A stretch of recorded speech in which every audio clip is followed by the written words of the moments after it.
Barlık artistlarga Allah rahmetini yetkirem. Olda da demek yetkirem de bütün balık isimini. Olda da demek neler ülkeler edilmesin. Tarafa Türkiye tradisyonuna devam edip ben de yine sanatlarla koyup duruyor. Orada bir koyduk duranın bir rahmetini yetkirem. Yaşar kızlarına geldi. Evet.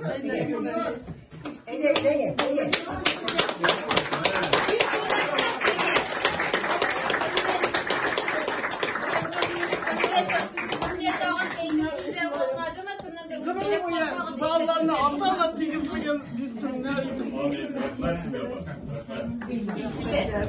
Bir düzmemeyiz, yapmayalım. Gerçekten.